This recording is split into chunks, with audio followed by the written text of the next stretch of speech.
Muito bem, pessoal, estamos ao vivo, quarta-feira, 20 de setembro, 7h01 da manhã. Tudo bem? Tudo certo com vocês? É muito engraçado que tu diz 7h01 da manhã e o horário tá 7h02 aqui. Esse computador tá diferente do meu, né, na verdade. A gente tá com 1 minuto de atraso. Ou seja, você está no futuro, Pedro Falcão. Tudo bem com vocês, pessoal? Tudo certo? Parabéns para quem está acordado a essa hora da manhã para início de história. Muita gente já está acordado porque vive em outros países, mas muita gente no Brasil tem acordado cada vez mais cedo para acompanhar este programa. Como eu sei? Porque as pessoas estão me falando isso. Estamos ajudando o Brasil a adquirir novos hábitos mais saudáveis, né? Você está indo dormir mais cedo para acordar mais cedo para acompanhar o Desperta. Muito bem, quem já está chegando no nosso chat, muito bem-vinda, muito bem-vindo. Conversem, mandem suas dúvidas e informações, estamos aqui para isso mesmo. Este programa é feito em conjunto com vocês. Eu não consigo ler as mensagens ao vivo, já expliquei ontem, né? O programa é um pouco mais corrido, tem uma dinâmica um pouco diferente, mas de todo modo, depois do programa eu sempre vou lá dar uma olhada no que vocês escrevem. Então, por favor, ontem, aliás, nós fizemos uma onda de amor para o Eduardo Suplicy, né? Que está adoentado, né? O Eduardo Suplicy. E foi muito bonito as mensagens que vocês mandaram no chat, então muito obrigado, estou agradecendo aqui em nome de toda a equipe do programa para a gente mandar good vibes para o Eduardo Suplicy. Bom dia para quem nos acompanha pela TVT, TV aberta em São Paulo, TV Quirimurê na Bahia, TV aberta também, e pela Rádio Brasil Atual. Quem nos acompanha pelo bom e velho radinho, sejam muito bem-vindos, muito bem-vinda, muito bem-vindo, muito obrigado pela audiência. Este programa vai ao ar todos os dias às 7 horas da manhã, ao vivo de segunda a sexta-feira. A gente aqui basicamente lê notícia juntos para sacar o que está rolando no Brasil e no mundo. Vamos lá, gente, o programa hoje está cheio de coisa, então a gente vai ter que correr um pouquinho. Notícia lá do portal G1, marco temporal volta à pauta do STF. 5 ministros irão votar. O Supremo Tribunal Federal vai voltar a analisar se é possível aplicar a tese do marco temporal. A tese do marco temporal basicamente só poderão ser demarcadas terras indígenas e quilombolas as quais estavam ocupadas pelas pessoas que pretendem demarcá-las até a promulgação da Constituição Brasileira de 1988. Depois disso, não se discute mais. Já falei sobre isso aqui várias vezes, isso é um completo absurdo. Por que é um absurdo, Leandro? Para a gente entender rapidamente. Porque tem muitos povos, muitas populações que foram expulsas das suas terras. Então estão pleiteando voltar nas suas terras e não estavam lá em 1988, né? Não estavam por quê? Porque foram passear no shopping? Não. Porque foram pro McDonald's? Não. Porque foram expulsas, muitas delas, né? Parte delas, inclusive, foram dizimadas, foram mortas, assassinadas, né? Violentadas de todas as maneiras. Então nós estamos privilegiando quem? Os violentadores com o marco temporal. Basicamente é essa a história, né? Porque você pega lá um grileiro, você pega lá uma pessoa que expulsou uma comunidade, que estava lá em 1988 e fala, não, aqui é meu, eu estava aqui, né? Ué, mas tinha gente antes de você aí? Por acaso tinha. O que você fez com elas? Aí eu expulsei, né? Metade eu matei, metade eu expulsei. Então não é seu, tá bom? Essa tese não faz nenhum sentido. Por enquanto no STF o placar está 4-2 para derrubar essa excrescência e 5 ministros voltam a votar a partir de hoje. Não sabemos como vai ser, essa é a 10ª sessão já do STF sobre o tema, que começou a debater isso em 2021, a gente não sabe como vai ser daqui para frente e também há sempre o pedido de vista pela frente. Algum ministro pode falar, não, deixa eu ver, deixa eu estudar melhor isso aqui, e aí segura, já aconteceu outras vezes, e essa decisão vai, sei lá eu para quando que ela vai de novo, né?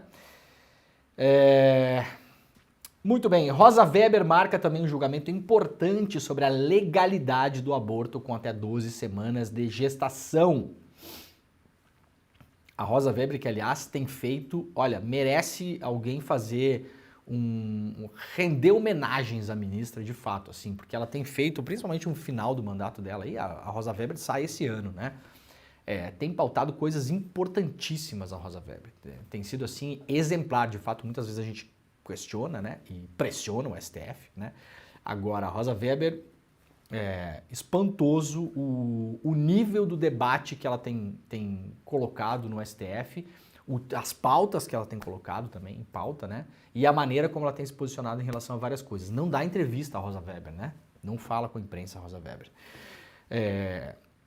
A presidente do Supremo Tribunal Federal, Rosa Weber, marcou para sexta-feira o início do julgamento de uma ação que questiona a legalidade do aborto em até 12 semanas de gestação no Brasil. A ministra é relatora do caso. Em 2017, o PSOL entrou com uma ação pedindo liberação do aborto para grávidas com até 12 semanas de gestação. O partido questiona a criminalização do aborto citado nos artigos 124 e 126 do Código Penal, um Código Penal, para quem não lembra, de 1940, né? Super atualizado, super moderno o nosso Código Penal, né? 1940 era a moral de 1940 vigente até hoje. Para lembrar uma coisa para quem está acompanhando aí, descriminalização não é igual a legalização, são coisas diferentes, tá bom? Descriminalizar é somente dizer o seguinte: a mulher que por eventualidade faça um aborto, nesse caso aqui até as 12 semanas de gestação, não será punida pela lei, né? Porque como se não bastasse o trauma da pessoa que eventualmente tem que fazer um aborto, ainda ela tem que ter a polícia em cima dela, né? Esse é o absurdo da história toda. Então, isso é isso que está sendo discutido no STF, não tem nada a ver com legalização, tá bom? São coisas separadas, para a gente ter a noção do que está rolando aqui, né? Então, isso começa a ser discutido de novo na sexta-feira. Atualmente, o aborto é autorizado no Brasil em 3 situações: se houver risco de morte para a mulher por causa da gestação, se a gravidez for provocada por estupro e se o feto for anencéfalo, né? Um feto sem cérebro. Então, está pautado para sexta-feira, né? A gente falou muito sobre emergência climática ontem aqui no programa, né? Estamos falando, na verdade, quase todos os dias, né? Eu chuto que seja talvez o programa em vídeo no Brasil que mais está falando sobre isso, né? Tirando os programas especializados, claro, né? Um programa de notícia mais genérico como o nosso aqui, né? A gente tem trazido todos os dias esse tema aqui. Brasileiras no topo, lá do ECOA, do UOL. Estudo mostra as cidades que mais vão ferver até 2050. A última semana do inverno na maior parte do Brasil terá termômetros passando de 40 graus. Os picos de calor deverão se tornar comuns no futuro próximo, a ponto de um estudo indicar que Belém terá quase 7 meses de temperaturas extremas até 2050. O estudo feito pela Carbon Plan e pelo The Washington Post calculou quantos dias de calor cada cidade poderá enfrentar nesse futuro próximo. A primeira da lista é Pekanbaru, da Indonésia, que poderá ter basicamente o ano todo, né? 344 dias de calor extremo até 2050. O Brasil também, obviamente, deverá sofrer. A cidade brasileira citada em destaque é Belém, por ser onde deve-se observar o maior crescimento de dias de calor extremo. A previsão é de 222 dias, um salto equivalente a 6 meses em relação aos dados dos anos 2000. Se Belém tem o maior crescimento, a capital amazonense Manaus tem o maior valor absoluto entre as capitais brasileiras, 258 dias, pouco menos de 9 meses. O estudo não tem uma lista em ranking de cidades, mas permite a consulta a diversos centros com grande população, né? Então a gente está falando de calor limite mesmo, né? Já até 2050, mais de 5 bilhões de pessoas, provavelmente mais da metade da população do planeta, estarão expostas a pelo menos um mês de calor extremo que ameaça a saúde em caso de exposição ao sol. Tem uma lista das cidades brasileiras aqui que provavelmente, né, segundo esse estudo, até 2050 terão vários meses de calor extremo ao longo do ano. As principais aqui: Manaus, Belém, Porto Velho, Rio Branco, Boa Vista, Macapá, Cuiabá, Palmas, Teresina, São Luís, Campo Grande, Rio de Janeiro, Porto Alegre, Florianópolis, Goiânia, Aracaju, João Pessoa, Natal, Salvador e Belo Horizonte. Lembrando que Belo Horizonte está lá embaixo, né, com a tendência de ter um dia ao menos de calor extremo nessa medição que é feita, e aí as cidades com baixo número de dias por ano, né, abaixo de 10, tá de Porto Alegre para baixo aqui, tá? Mas de fato as cidades do norte e do centro-oeste são possivelmente, e do nordeste também, as mais atingidas segundo esse estudo. Gente, notícia super importante: foi cassado pela primeira vez um político na história do Brasil por racismo. Isso aqui é histórico de fato. A Câmara Municipal de São Paulo cassou o vereador Camilo Cristófaro por racismo. Notícia lá do DCM, Diário do Centro do Mundo. A Câmara Municipal de São Paulo cassou o mandato do vereador Camilo Cristófaro, do partido Avante, por quebra de decoro parlamentar depois de declaração racista. O placar foi de impressionantes 47 votos a 0, né? Teve 5 abstenções, 47 votos pela cassação e ninguém, impressionantemente ninguém, eu fiquei impressionado mesmo, né? Que nessas horas sai das catacumbas todo mundo ali, né? Não, mas veja bem, mas não é isso, pá. Se o Mamãe Falei não tivesse sido cassado também, com certeza a Mamãe Falei ia estar lá votando a favor do cara, né? Essa é a primeira vez que um vereador perde o mandato por racismo na cidade de São Paulo. A declaração racista do vereador ocorreu em maio de 2022, quando a CPI, que investiga empresas de aplicativo, a chamada CPI do Uber, né, CPI dos aplicativos, teve os trabalhos interrompidos por um áudio vazado. Na ocasião, a Câmara estava ouvindo a CEO do Uber, a Cláudia Wood, e o sócio da empresa de motofrete THL, o Thiago Henrique Lima. Ele participava da sessão de forma remota, o vereador, né, e aí cometeu este vídeo aqui que a gente vai mostrar para vocês. Prestem atenção no áudio, quem não conseguir entender, que nos acompanha só pelo áudio, depois eu vou repetir. Vamos lá. Senhor da York. Eles lavarem e não lavaram a calçada. É coisa de preto, né? Eu gostaria que desligasse o som, por gentileza. Não vai desligar não, não vai desligar não, porque acabou de ficar registrado. Não, acho que falou de alguma coisa de... Não, acabou de ficar registrado, Adilson. Eu vou... Não dá. Eu peço nesse momento um minuto de suspensão dos trabalhos. Estou suspendendo os trabalhos por 5 minutos. Muito bem. O vereador, como eu falei, estava participando de casa, né? A gente está aí no meio da Covid.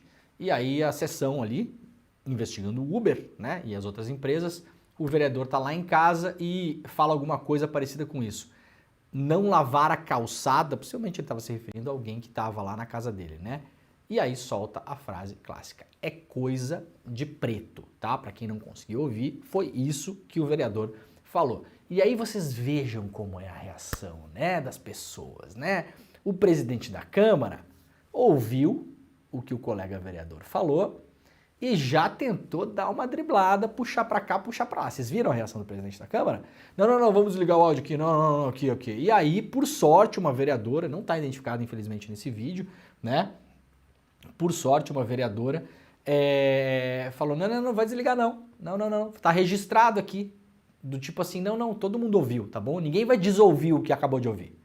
Né? O presidente da Câmara, né, da sessão ali, tentando dar uma passada de pano, né? Ninguém ouviu, faz de conta que não aconteceu, vamos jogar pro lado, né? E aí colocaram, obviamente foi denunciado, colocaram em votação, o vereador Marlon Luz do MDB, que foi o relator do caso, deu parecer favorável à cassação do mandato, avaliando que houve quebra de decoro.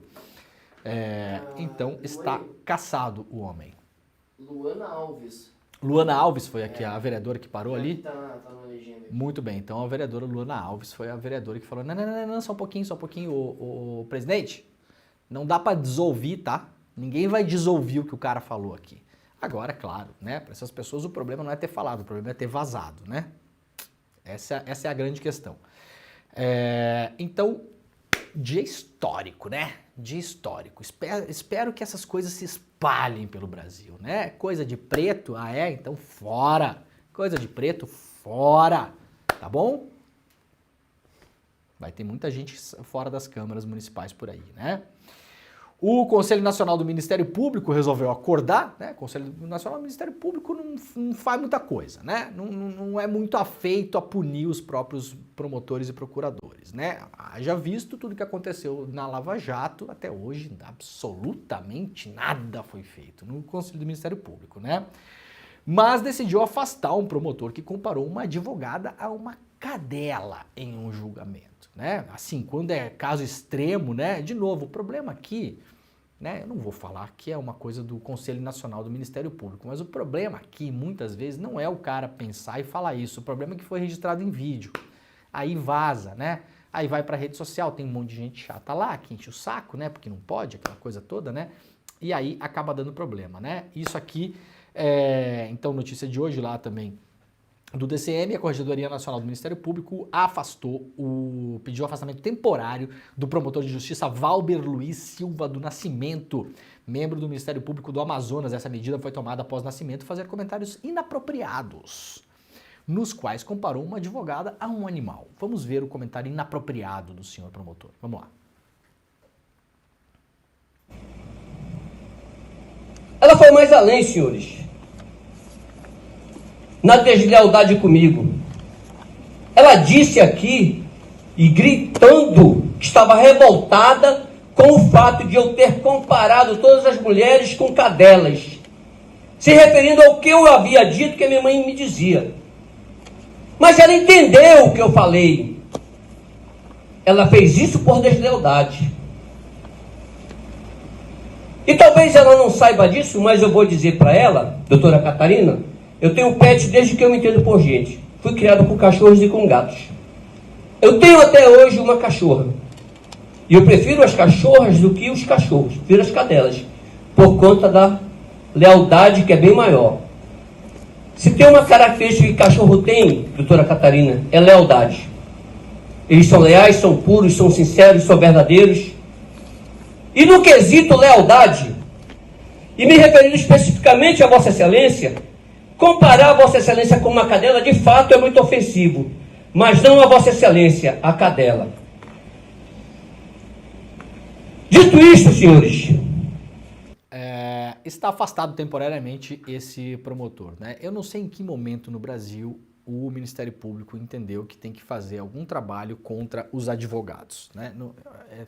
O Ministério Público realmente precisa ser refundado no Brasil. Tá difícil, né? Tá difícil. Toda hora acontece isso, de fato, né? O Ministério Público não tem que ficar ali batendo boca com o advogado, e nem advogado batendo boca com o Ministério Público, e nem juiz batendo boca com o advogado, como a gente viu o Moro fazer isso 1 milhão de vezes, né?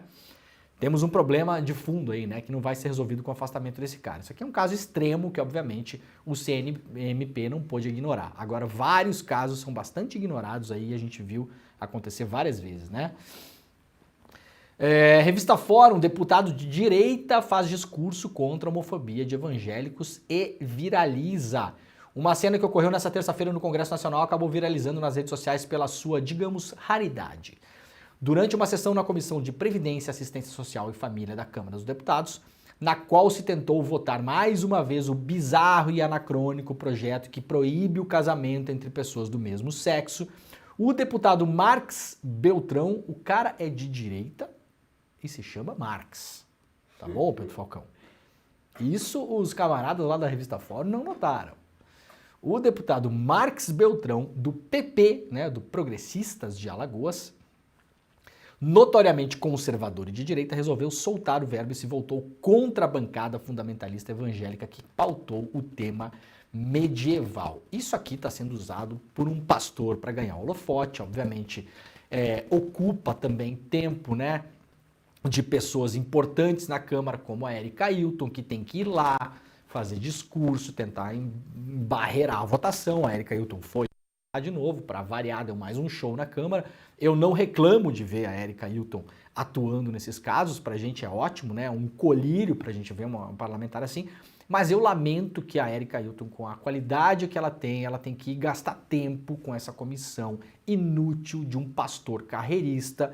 Já são 7h19 da manhã, a gente pode falar aqui tranquilamente, um otário, porque é isso que esse cara é, né? Não tem pauta, não tem projeto, não tem nada, tá ali só pagando pedágio para a bancada dos evangélicos que votou nele, essa é a grande verdade. Esse projeto não tem nenhuma chance de passar na Câmara com o arranjo atual que está feito. Eu falei sobre o arranjo que está feito no governo hoje aqui, né?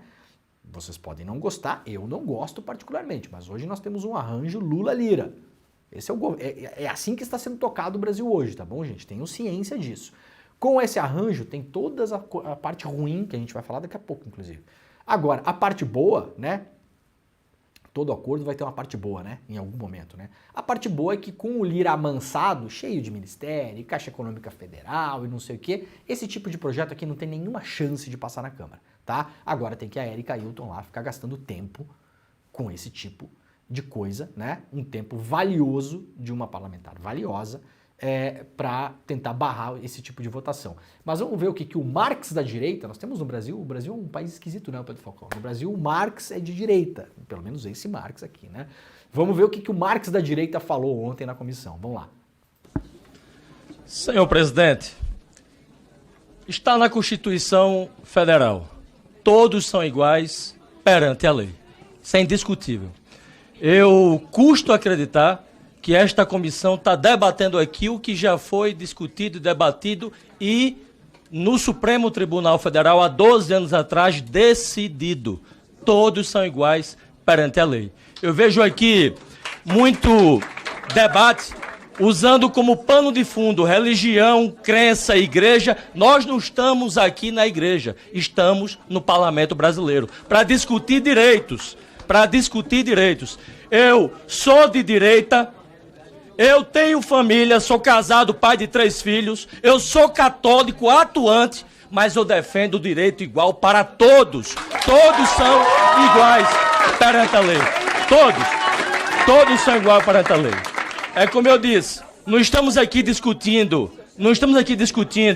se a religião A ou B deve prevalecer ou não. Estamos discutindo direitos adquiridos como o que já foi aqui discutido, inclusão a plano de saúde, herança, divisão de bens, separação, direito sucessório e o imposto que todos pagam é igual ao de todos. Ninguém paga imposto aqui maior do que ninguém. Todos têm o mesmo direito. E é isso que a gente tem que debater aqui. O direito das pessoas. É isso que a gente tem que debater. Eu vejo aqui, presidente, infelizmente, muito discurso de muita forma machista.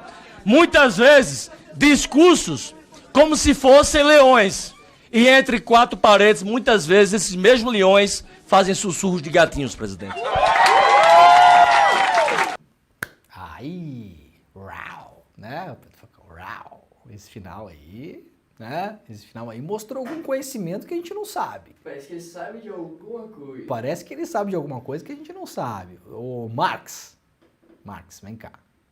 Fala pra gente aí, né? Muita gente não gosta que algumas pessoas apontem, né, essas incongruências da direita e da extrema-direita, né? Eu, particularmente, acho ótimo. Se você pega um cara como o Bolsonaro, a família Bolsonaro, que fez carreira pisoteando no pescoço da comunidade LGBT, e alguém da família Bolsonaro, por acaso, deveria ser da comunidade LGBT, eu acho excelente que se aponte esse tipo de coisa, tá bom? Porque isso é para apontar hipocrisia, não é para criminalizar a comunidade, pelo contrário, tá, gente? Tem um mau entendimento no negócio aí, né?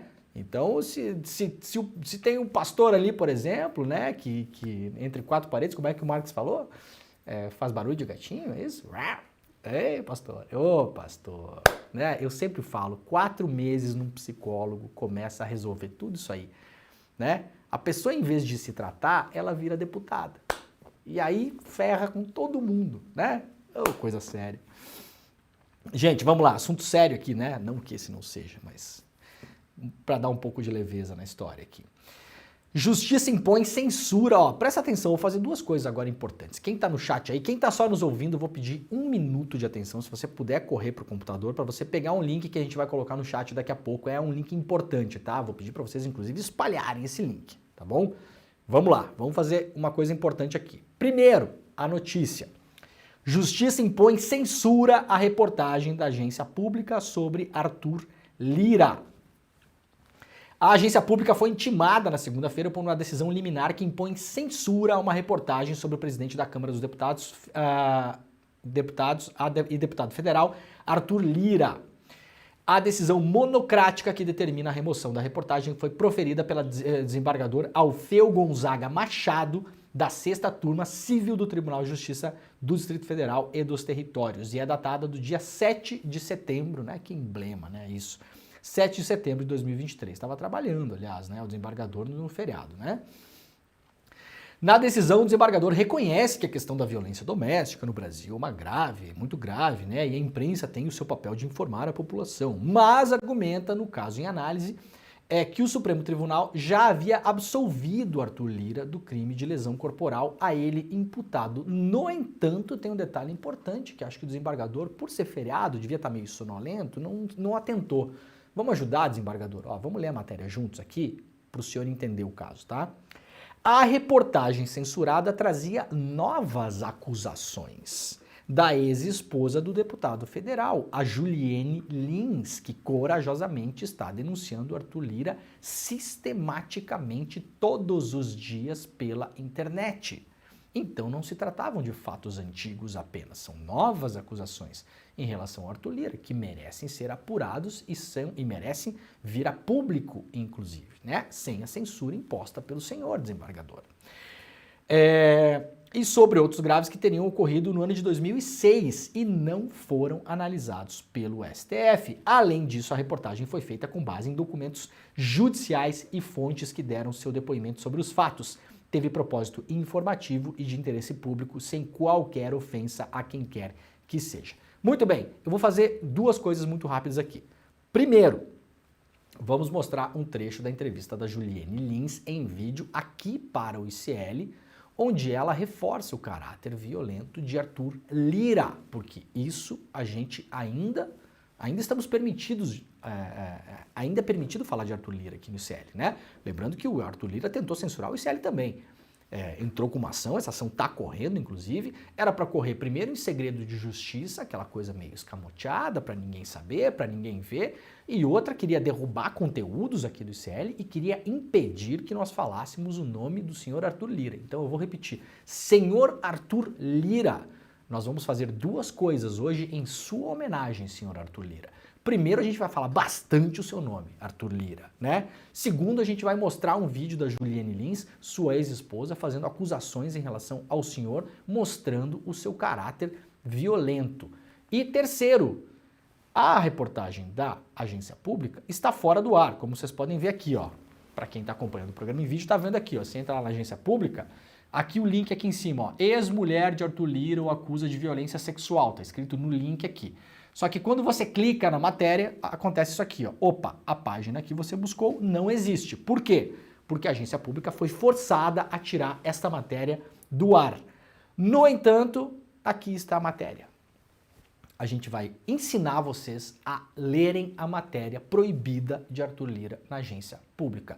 Não só vamos ensinar, nós vamos mandar o link no chat. Então fiquem atentos. Primeiro, vamos lá. Vídeo da Juliane Lins em entrevista para o ICL Notícias. Bora lá. Obrigado pela entrevista que a senhora nos concede nesse momento. Muito ao encontro do que a senhora acabou de dizer, a pergunta não é fácil, mas eu preciso fazê-la. Se a senhora já foi ameaçada, agredida pelo Arthur Lira, no caso de resposta positiva, o que aconteceu, e com base no que a senhora acaba de dizer, que quem não rezar a cartilha segundo aquilo que ele manda, existem consequências, eu gostaria de perguntar se a senhora acredita que o Arthur Lira seria capaz de mandar matar alguém. Ele não... Eu não sei a minha pessoa, porque ele me ameaçou, inclusive disse que onde não há corpo, não há crime. E ele tenta me silenciar de várias formas, é por isso que eu tenho essa necessidade de estar sempre me deslocando de um local para outro que seja seguro. Eu não fico mais em Maceió porque eu não posso caminhar na praia, porque eu tenho medo, não é ele chegar e pegar e tá entendendo? Mandar, tipo assim, vai ser um assalto, foi um assalto, foi uma batida de trânsito, o cara disse, como hoje a gente vê diariamente nos jornais. Desceu e discutiu e eu não tenho nada a ver com isso. Entenda, eu corro um risco eminente de vida, sim, eu sei muita coisa, eu sei o que eu sei e ele sabe que eu sei. Entendeu? A agressão existiu, sim. Eu fui obrigada, coagida, a dizer que não tinha ocorrido. E é uma coisa que realmente me machuca muito, assim, mas vai haver, depois vocês... É muito difícil, me desculpe, mas é muito difícil falar sobre aquela noite, porque existe o Juliane antes daquela noite e o Juliane após aquela noite. Fui agredida, sim, fui obrigada a mudar o meu testemunho, fui descredibilizada por isso, fui desacreditada por isso. E hoje eu estou resgatando o meu nome, a minha dignidade, que ele queria me tirar. E ele não vai me tirar. Ele não vai tirar a minha dignidade, nem o meu nome. Porque, como ele disse, que o prazer dele ia ser me ver morando embaixo de uma ponte, que era o que eu merecia. Bom, segundo o desembargador de Brasília, é esse tipo de conteúdo que não pode ir para o ar, porque é justamente esse tipo de conteúdo que foi censurado lá na agência pública. Agora é o seguinte, quem está no chat, a gente vai mandar um link agora para que vocês possam acessar a matéria proibida da agência pública. De novo, se vocês entrarem no link original da agência pública, vocês não conseguirão ler a matéria está fora do ar, está censurada. Esse tipo de depoimento que a Juliane Lins corajosamente vem dando, foi censurado na agência pública. Vocês podem acompanhar aqui no ICL, porque nós ainda não fomos censurados, espero que não sejamos, né? Agora, quem quiser ler a matéria, o link está no chat. O que é que eu fiz hoje de manhã? Uma coisa muito simples, é um truquezinho básico de internet que muita gente com certeza que está nos assistindo conhece.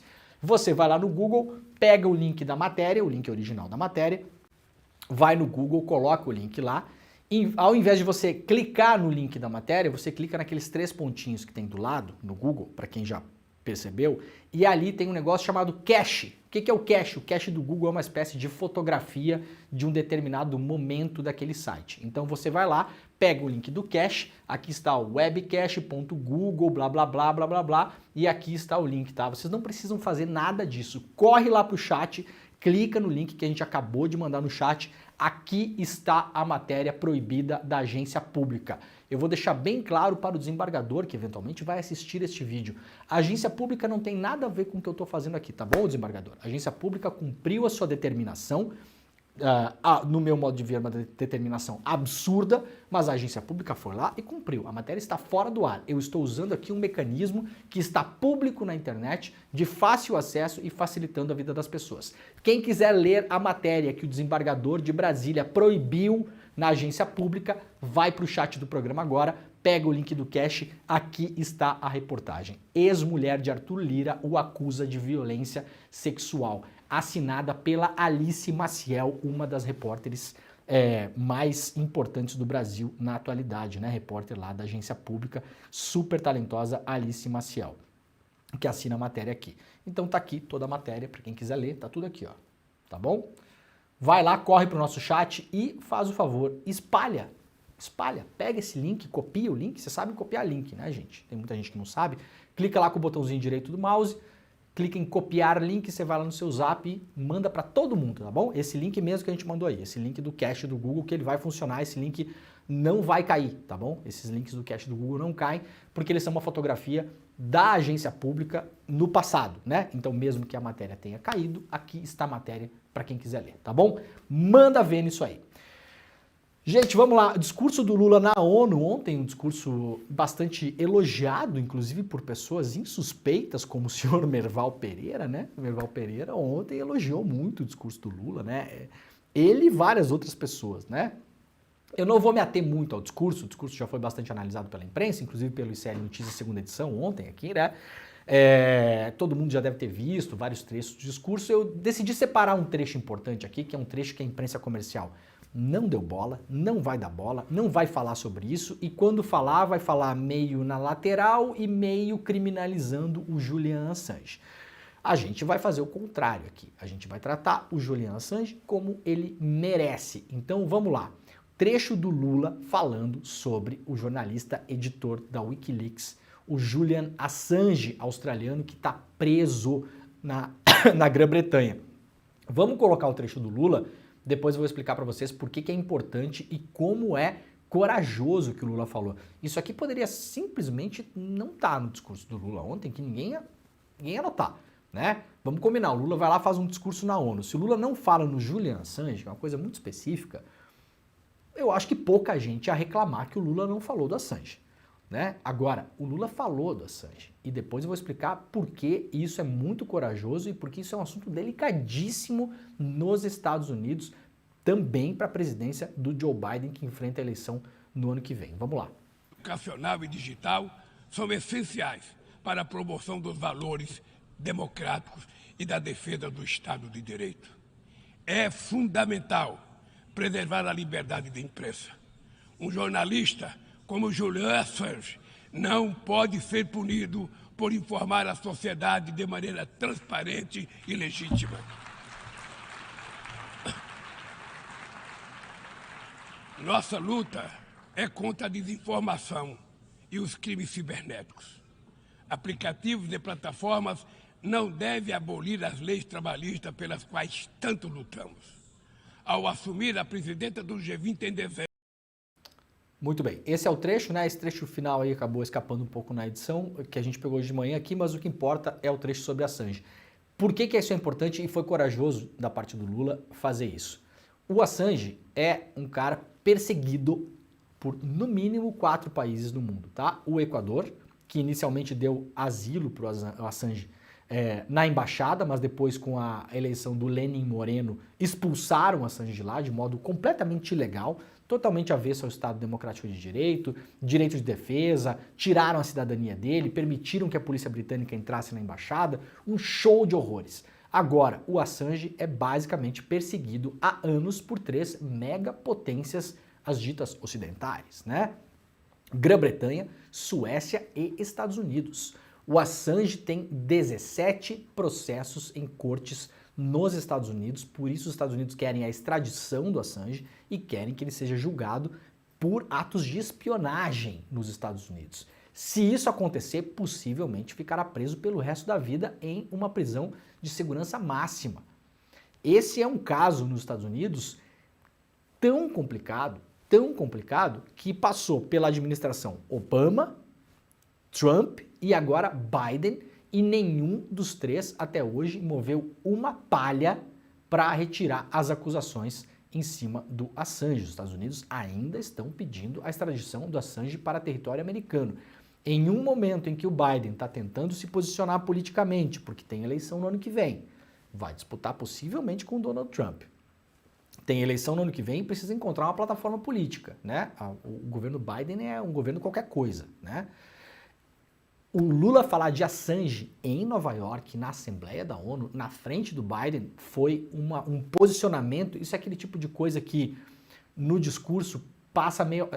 só entendedores entenderão, né?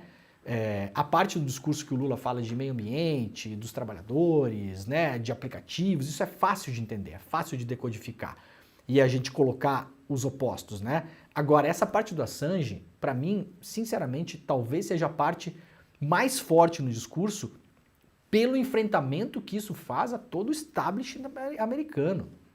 Isso aí enfrenta o sistema de justiça, enfrenta os partidos políticos. Essa frase aqui, de novo, se o Lula não tivesse falado em Assange ontem, ninguém ia reclamar que não falou, né? É diferente do Lula eventualmente ir nesse evento e não falar de emergência climática, por exemplo. Muita gente ia falar, pô, não falou de emergência climática, é óbvio que tem que falar, né? Ou não falar da guerra da Ucrânia. Enfim, esses temas que são mais óbvios. Agora, se o Lula não falasse em Assange ontem, eu acho que pouca gente ia reclamar. Alguém sempre ia reclamar, né? Eventualmente até mesmo eu ia reclamar, né? Que poderia ter usado o caso do Assange para falar de liberdade de informação. Agora, o Lula ter escolhido falar sobre Assange ontem em Nova York, na cara do Joe Biden, foi uma coisa histórica. O Assange, nesse momento, está preso em uma prisão no subúrbio de Londres, aguardando o seu julgamento definitivo para entender se será extraditado ou não para os Estados Unidos. Vocês verão esse assunto muito pouco na imprensa comercial. Os jornalistas brasileiros em geral são, e eu vou falar aqui muito tranquilamente, não é uma acusação a ninguém, não é nada contra ninguém, não é pessoal, né? Eu não conheço bicho mais arredio à crítica do que jornalista no Brasil, é um negócio impressionante. Você não pode falar, o jornalista brasileiro é perfeito, você não pode falar nada, você não pode fazer uma crítica. Então eu vou falar aqui, para quem serviu o chapéu, serviu, e vale o mesmo que a gente falou ontem sobre os médicos ontem aqui. Quem não for, parabéns que não é, tá? Só que você não vai ganhar uma medalha por não ser, tá bom? Quem não for, só parabéns que não é.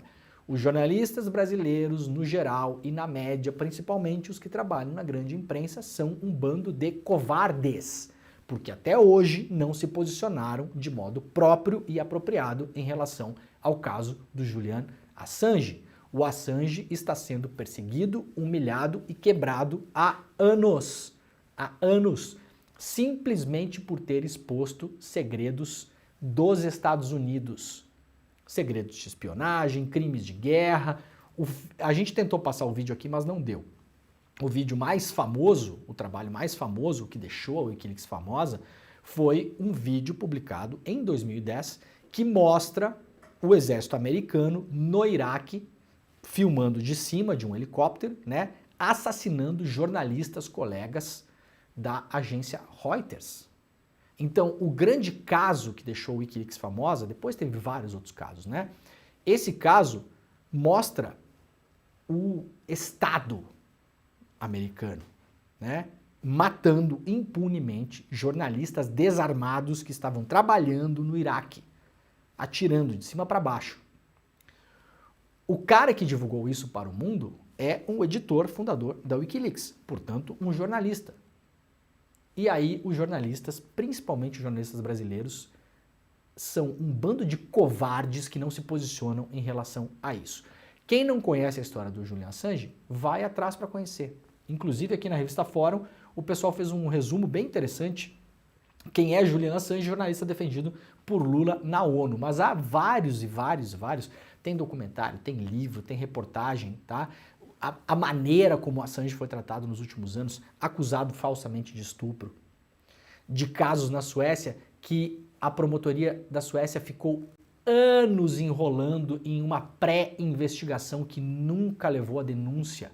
Ou seja, estavam pré-investigando o Assange, vazaram todas as informações para a imprensa, o Assange virou, aos olhos do público, aspas, um estuprador, e no fim das contas, jamais foi feita a denúncia contra o Julian Assange na Suécia.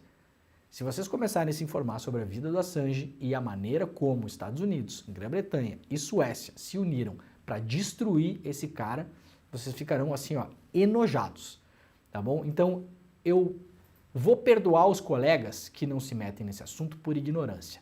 Agora, gente que trabalha na imprensa, com informação, com todos os dias coletando informação, apurando, que sabe tudo sobre tudo, que está toda hora falando sobre todos os assuntos, atenção, se não se posicionou sobre o caso Assange até hoje, desconfie, tá bom? Ou caiu na propaganda, que foi muito bem montada, inclusive pela Suécia, pela Grã-Bretanha e pelos Estados Unidos, uma propaganda para destruir de fato a imagem do Julian Assange, ou não entendeu absolutamente nada. Se o Assange for extraditado para os Estados Unidos, no futuro, caros colegas jornalistas brasileiros, vocês não reclamem se vocês estiverem trabalhando em um outro país, publicarem qualquer tipo de informação que ferir as suscetibilidades dos Estados Unidos e tiver um processo de extradição contra vocês para os Estados Unidos.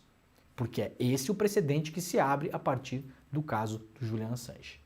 Tá bom? Importantíssimo o que o Lula falou ontem. O discurso foi bastante elogiado por muita gente, inclusive por gente que odeia o Lula, né? Agora, essa parte passou meio despercebida, eu quis trazer aqui para vocês terem uma ideia de como isso é importante, né? Muito bem, aqui um vídeo rápido publicado pela Stella Assange lá no Twitter dela, né? Stella Assange é advogada e esposa e mãe dos filhos do Julian Assange. Tá aqui o John Shipton, o pai do Assange, desvelando uma placa com o nome de Rua Assange, né? A Rua Julian Assange, em um festival anual que acontece na França.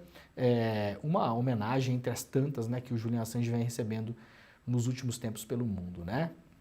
Muito bonita. Aliás, eu tive o prazer de estar com o John Shipton no Brasil no mês passado, quando ele veio lançar um filme sobre a história dele, né, a luta dele e do Assange pela libertação do filho. E como eu falei, quem quiser saber um pouco mais quem é Julian Assange, lá na revista Fórum, quem é Julian Assange, jornalista defendido por Lula na ONU, preso sem julgamento, de fato, Assange está preso sem julgamento, passou 7 anos trancado numa embaixada sem julgamento e está preso desde 2019 sem julgamento. O ativista é perseguido desde 2010 por ter divulgado documentos sobre a atividade militar dos Estados Unidos. Muito bem? Viu? Eu acho que o jornalista brasileiro não divulga, tipo, se for, se publicarem algo sobre os Estados Unidos, que fira minimamente, a maioria é meio que cadelinha dos Estados Unidos, né? Tipo, sim. No geral, as pessoas eu acho que são assim, tipo, tanto por conta da mídia, de filmes e coisa, sempre vai achar que Estados Unidos é uma maravilha, porque é como é vendido, né? É como é vendido. O problema é que você nunca sabe o que vai bater no calo dos Estados Unidos, né? Você pode, por exemplo, ser um correspondente de uma grande rede de televisão brasileira e morar no exterior, né? Ou estar no exterior. Vamos supor, você trabalha numa rede de televisão brasileira e vai cobrir alguma coisa no exterior. Uma tragédia, uma invasão, uma guerra, um evento político. E aí no meio da viagem você publica alguma coisa que eventualmente nos Estados Unidos alguém não goste. Se o caso Julian Assange passar da maneira como os Estados Unidos querem, o próximo vai ser você. Pode escrever. Quando bater no calo dos Estados Unidos, você, cidadão brasileiro, porque o Assange não é cidadão norte-americano, vamos lembrar disso. O Julian Assange não nasceu nos Estados Unidos. O Julian Assange é australiano. Os Estados Unidos estão tentando levar um cidadão que sequer é um cidadão norte-americano para o seu território para ser condenado conforme as leis dos Estados Unidos. A lei sobre espionagem nos Estados Unidos é uma lei dos Estados Unidos. Não é uma lei que está em vigência no Brasil, na Suécia, no Equador, na Guatemala, na Austrália. Não, é uma lei americana. Os caras querem levar um cidadão australiano que está preso na Grã-Bretanha para os Estados Unidos para responder a uma lei dos Estados Unidos. De um crime que ele não cometeu, porque obviamente o Julian Assange não cometeu espionagem nenhuma. Isso é uma balela, né? Uma falácia que foi levada adiante, eu vou repetir, por Obama, por Trump e agora pelo Biden, tá bom? Não tem nenhum lado bom dessa história aí, tá bom? Não tem democrata, não tem republicano, não tem ninguém. Aliás, a Hillary Clinton, né? Outra também, envolvida em várias questões de Estado nos últimos anos, inclusive várias que o Julian Assange publicou, o Julian Assange e a Wikileaks publicaram na Wikileaks, a Hillary Clinton, em tom de brincadeira, claro, essas coisas sempre são em tom de brincadeira até que elas se transformam em realidade, né? Fez uma brincadeira numa reunião fechada, que veio a público depois, graças também ao Wikileaks, falando o seguinte, por que a gente não mata esse cara, né? Não seria mais fácil? Hillary Clinton usou o termo drone it, né? Vamos droná-lo, né? Usar um drone para matar o Julian Assange. Por que a gente simplesmente não drona ele, né? Isso foi o que a Hillary Clinton falou. Então não tem lado bom dessa história não aí, tá bom? Tá todo mundo completamente errado e perseguindo um inocente, que lembra, até hoje está preso. Muito bem. Ai, tem gente que não gosta que eu falo dos jornalistas, né? Cara, jornalista qual o problema, né? Eu recebo crítica o dia inteiro na rede social, o dia inteiro. Imagina se eu fosse de açúcar, como algumas pessoas do jornalismo brasileiro são, que, meu Deus, não pode falar de jornalista, não pode falar dos colegas, não pode fazer a crítica. Pode sim, pode e tem que fazer. Aliás, quase ninguém faz, a gente vai fazer aqui, né? É a classe que não pode ser criticada, não se pode falar. Eu tenho o maior respeito por vários desses jornalistas que nesse momento estão calados sobre o Assange. Agora, em relação a isso, é uma coisa de ou a pessoa está mal informada, ou está desinformada, ou acreditou na propaganda, ou é covarde. Ou tudo isso ao mesmo tempo. Ou não entendeu nada para não estar se manifestando em relação a isso agora. Por que é que esse assunto passou em branco na imprensa ontem? Foi falado aqui e ali, né? Uma coisa meio lateral e tal. Eu não assisti o Jornal Nacional ontem, mas quem assistiu me disseram que falaram sobre isso, mas a matéria, quando foi falar sobre o Assange, era basicamente um negócio, entre aspas, neutro criminalizante, né? Qualquer coisa neutra sobre o Assange na imprensa é criminalizante. Porque se você for neutro hoje, você vai colocar todas as acusações que ele está sofrendo. E se você colocar para o grande público a acusação de estupro, de importunação sexual, de assédio sexual, de espionagem, de hackeamento, tudo isso parece muito feio, né? O problema é que tudo isso é mentira. Então, se você faz uma matéria neutra hoje, num jornal, qualquer jornal, seja o Jornal Nacional, qualquer um, se você fizer uma matéria, entre aspas, neutra sobre o Assange, você vai colocar todas essas acusações na matéria. E isso impacta nas pessoas de modo negativo. Então, o neutro é negativo em relação ao Assange. Não há outro modo de falar em relação ao Julian Assange que não seja defendendo o Julian Assange. Tá bom, colegas? Quem não gostou, bate palma, né, Pedro Falcão? Vamos lá, Jamil Chad, lá no UOL. Acordo sobre saúde na ONU abre racha entre governo Lula e países ricos. Um dia depois do presidente Lula denunciar a desigualdade do sistema internacional, ao discursar na abertura da Assembleia Geral da ONU, uma negociação sobre a prevenção de futuras pandemias abre um mal-estar diplomático entre o Brasil e os países ricos. Na ONU, a entidade destinará, nesta quarta-feira, parte do segundo dia da Assembleia para realizar uma cúpula, na qual governos vão confirmar seu compromisso por medidas que possam prevenir uma futura pandemia e preparar o mundo em relação a esses surtos, como aconteceu na Covid. Também nesta quarta-feira o Lula vai se reunir com o diretor-geral da OMS, o Tedros, né? Famoso aí durante a pandemia, né? A declaração política que será anunciada ao final do encontro dos líderes, porém, está sendo contaminada por críticas e enfrentamentos entre os diferentes grupos. Na avaliação dos países emergentes, entre eles o Brasil, né?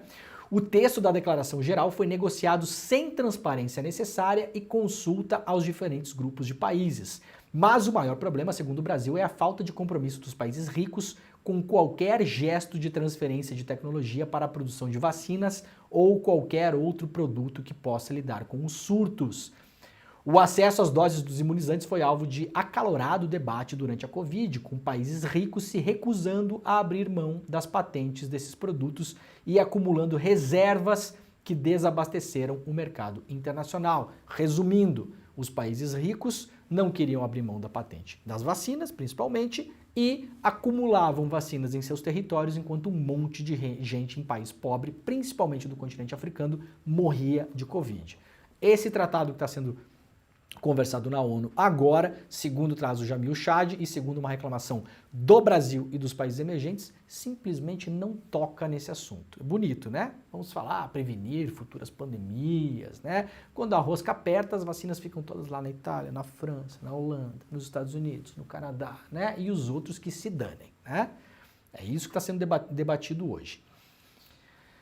Ainda hoje, a OMS considera que a desigualdade na vacinação foi um dos maiores fracassos da atual gestão dos políticos do mundo, impedindo que milhares de vidas pudessem ter sido salvas, milhões, na verdade, né? Os problemas, segundo os negociadores brasileiros, não se limitam ao evento político em Nova York, onde está também a ministra da Saúde, Nízia Trindade. Até maio de 2024, a comunidade internacional precisa chegar a um consenso para aprovar um tratado que estabeleça regras de como o mundo vai responder em uma eventual nova pandemia. Mais uma vez, o Brasil e outros emergentes se queixam das manobras adotadas pelos países ricos, desta vez liderados pelos europeus. Prestem atenção nesse parágrafo, eu vou até ler de pé para a gente ver como as coisas andam, né? Como tudo vira política de fato para pressionar, né? Pelo tratado proposto pela União Europeia, os fofinhos, né, da União Europeia, e apoiado pelos americanos, né, nem tão fofinhos assim, os países tropicais, entre eles, obviamente, o Brasil, né, que se considera por conta das doenças tropicais, né, se comprometem a garantir total acesso a amostras de vírus e patógenos que possam aparecer nos próximos anos no mundo. Diversas obrigações são estabelecidas aos governos, exigindo transparência em casos de surtos e no compartilhamento de informações. A princípio a gente lê isso e pensa, nossa, mas qual o problema, né? Se surgir, por exemplo, um patógeno ou um vírus novo no Brasil, é claro que o Brasil tem que compartilhar isso, né, com o mundo todo, para o mundo se preparar. Gente, isso aqui serve para alimentar a indústria europeia e americana no geral. O que é que está sendo discutido aqui? Primeiro, não se discute, em caso de nova pandemia, se esses países vão mandar vacina para os países pobres e se vão liberar as patentes dos remédios e das vacinas. Segundo, estão tentando enfiar a goela abaixo dos países que possivelmente não receberão essas patentes e essas vacinas, que eles compartilhem todos os tipos de informação sobre eventuais novos vírus e patógenos. Para quê? A gente manda isso aqui para a Europa e para os Estados Unidos, eles desenvolvem a vacina lá e vacinam a sua própria população. Entenderam? Eu vou explicar de novo. Nós nos comprometemos em dar total acesso a amostras de vírus que possam aparecer nos próximos anos, com obrigações exigindo transparência em caso de surto e compartilhamento total de informações, e a partir do momento que a gente faz isso, a gente manda essas informações para lá, eles desenvolvem medicamentos e vacinas e não mandam os medicamentos e vacinas para cá. Bonito, né? É um ótimo acordo, né? É o caso clássico de acordo que a gente entra com a bunda e eles entram com o pé, né? Eu não sou contra se compartilhar informação, não. Agora, não parece que está bem desequilibrado esse jogo aqui? Obviamente faz sentido que o Brasil bata o pé em relação a isso. Como diz aqui o Jamil Chad, até o ano que vem é preciso que haja um acordo para ser assinado e a ministra Nízia Trindade está em Nova York e espero, certamente vai fazer isso, né? Vai acompanhar essa questão daqui até 2024, para que, se há obrigatoriedade no caso de compartilhamento de informações, e por que só os países tropicais? Por acaso a Covid surgiu em país tropical? Não me resulta que tenha sido isso, né? A gripe espanhola, a famosa gripe espanhola, não surgiu nos Estados Unidos? Por que só país tropical? Tem obrigação de compartilhar informações todo mundo, o mundo inteiro, não só país tropical. Isso aqui é simplesmente você passar informação para que eles desenvolvam tecnologia. E eles, que desenvolvem tecnologia, têm obrigação de abrir patentes e mandar vacinas onde mais precisa. E não fazer estoque de vacina para suas próprias populações. Isso seria um acordo, né? É o que parece. Pessoal, quem nos acompanha pela TVT, pela TV Quirimurê e pela Rádio Brasil Atual, muito obrigado, muito bom dia. Este foi o Desperta SL de hoje, nós voltaremos amanhã. Tchau. Gente, está acabando o programa. Deixa eu ver se eu deixei alguma coisa de fora aqui que seja importante. Vou deixar aqui deixa eu ver. A dica de duas leituras para vocês, tá? Uma na agência pública, para a gente fechar o programa de hoje. Uma na agência pública, entrevista com o prêmio Nobel de Economia, né? O Joseph Stiglitz. Redes sociais são um serviço e deveriam ser fornecidas pelo setor público. Entrevista importante do Joseph Stiglitz, que foi dada lá a Natália Viana, na agência pública. Em visita ao Brasil na semana passada, o economista norte-americano e vencedor do prêmio Nobel, Joseph Stiglitz, teve uma calorosa recepção no Brasil, né? Se reuniu com várias autoridades e aí deu essa entrevista para a agência pública falando sobre internet, sobre redes sociais e também sobre outros direitos que estão sendo negligenciados no mundo todo, não só no Brasil, né? E uma outra entrevista importante também, que eu li nesses últimos dias lá, publicada pela BBC News Brasil. Crianças viciadas em telas e sem contato humano serão uma geração de conformistas, diz socióloga francesa. Enquanto a gente debate, né, principalmente nos grupos mais politizados, que a população tem que ir para a rua, que sem a rua a coisa não acontece. Eu sou muito descrente em relação a isso, acho que as dinâmicas mudaram completamente, inclusive a própria noção de rua, na minha concepção, foi para o espaço. Eu não vejo um trabalhador hoje perdendo 2 dias do trabalho dele para fazer mobilização na rua, porque sabe que no fim das contas, entre aspas, não vai dar em nada, vai ser reprimido pela polícia, não será ouvido, as dinâmicas mudaram, a gente não entende ainda como é essa nova dinâmica, né? Da pressão do poder público em relação à população, e o grande problema disso, há o uso massivo de internet, principalmente por crianças. Quem tem filho sabe do que eu estou falando, eu tenho filho, me preocupo com isso todos os dias, né? Tablet ali o tempo todo, né? É uma preocupação real, por mais que a gente tente limitar os horários, é quase incontornável, né? Eu não conheço pais hoje que, assim, não dão nenhuma hora por dia tablet para a criança. Não conheço. Claro que tem. Eu, na minha proximidade, não conheço. Observa, tem festinhas de aniversário e tal. É quase inevitável, né? E aí tem essa entrevista importante que foi feita lá na BBC News Brasil. Vivemos em um mundo muito rápido, acelerado, mediado pelas novas tecnologias, onde a premissa é ver e ser visto. Essa é a visão de Claudine Haroche, socióloga e antropóloga francesa, que iniciou sua carreira no Centro Nacional de Pesquisas Científicas lá de Paris. Então leiam essa entrevista para acabar o programa de hoje, tá bom? Estamos no final, muito obrigado a todos. Está começando agora o ICL Notícias, primeira edição. Nós voltaremos amanhã com o Desperta ICL, 7 horas da manhã, ao vivo. Muito obrigado a todo mundo e tchau! Ela tem ajudado a desmistificar estigmas e a combater a intolerância religiosa num país onde isso é um verdadeiro problema. As armas que ela usa, os ensinamentos budistas e o amor. Monja Coen vai dar uma palestra incrível para o Instituto Conhecimento Liberta no dia 28 de setembro. Como vencer o estresse e a ansiedade. Para você se inscrever nessa aula que vai acontecer às 8 horas no horário de Brasília, é só clicar no link aqui em cima ou aqui embaixo e gratuitamente participar. Se inscreve agora e no dia 28 de setembro a gente vai estar junto para aprender com essa super pessoa que é Monja Coen. Olá, meu nome é Pilar Monteiro, eu sou a professora de espanhol aqui do Instituto Conhecimento Liberta e vim te convidar a fazer o curso de espanhol, este idioma que é considerado um idioma romântico no mundo ocidental. Você sabia que é um dos 6 idiomas das Nações Unidas e que é o idioma oficial na União Europeia e na União Africana? Para nós, brasileiros, ele é um idioma muito importante para o nosso desenvolvimento profissional, porque estamos situados geograficamente em torno de vários países de fala espanhola e também pelo crescimento comercial que temos com todos eles. O curso de espanhol e mais 200 cursos do Instituto Conhecimento Liberta esperam por você. Te vejo lá!